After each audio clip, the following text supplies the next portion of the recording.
Why are flights over Antarctica forbidden or extremely restricted? If you open a live global flight map, you'll see thousands of airplanes crossing the skies at any given moment, over continents, oceans, deserts, and megacities. But one massive region remains almost completely empty: Antarctica. A continent larger than Europe, yet nearly absent from commercial aviation routes. For years, this absence has fueled questions, theories, and even conspiracy claims. Is flying over Antarctica actually illegal? Is something being hidden there? Or is the explanation far more practical and scientific? The real answer is this: flying over Antarctica is not strictly illegal under international law, but it is so dangerous, expensive, logistically complex, and environmentally sensitive that commercial airlines deliberately avoid it. 1. The cold that pushes aircraft beyond their limits. Antarctica is the coldest place on Earth. During winter, temperatures can fall to 60 to 80 degrees Celsius. At these temperatures, jet fuel becomes significantly thicker. Aircraft batteries lose power rapidly. Hydraulic systems can fail. Metal structures contract and become more brittle. Even modern commercial aircraft are not designed to operate continuously in such extreme cold. A minor mechanical issue in a normal environment can become catastrophic in Antarctica, where cold accelerates failure and slows human response. 2. Violent winds and sudden ice storms. Contrary to popular belief, Antarctica is not calm and silent. It is one of the windiest places on Earth. Katabatic winds, powerful gravity-driven winds, can exceed 300 kilometers per hour and appear with little or no warning. Blowing ice crystals can reduce visibility to zero, making flight control, navigation, and landing almost impossible. For pilots, Antarctica offers no margin for error. 3. No emergency airports.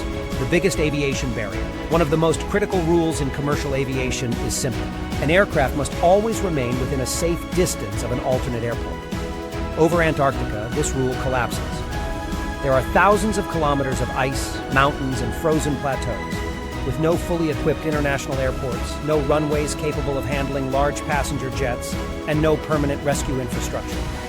Research stations do exist, but their runways are temporary, icy, and suitable only for specialized aircraft. If a passenger jet loses an engine, catches fire, or depressurizes, there is nowhere to land safely. 4. Search and rescue is nearly impossible. Even if a miracle emergency landing were to occur, the nightmare would only begin afterward. Antarctica has no permanent rescue forces, no rapid medical evacuation capability, no nearby cities or supply hubs. Rescue operations could take days or even weeks. In sub-zero temperatures, survival time without proper shelter is measured in hours. No airline is willing or legally allowed to expose passengers to that level of risk. 5. Navigation and communication break down near the poles.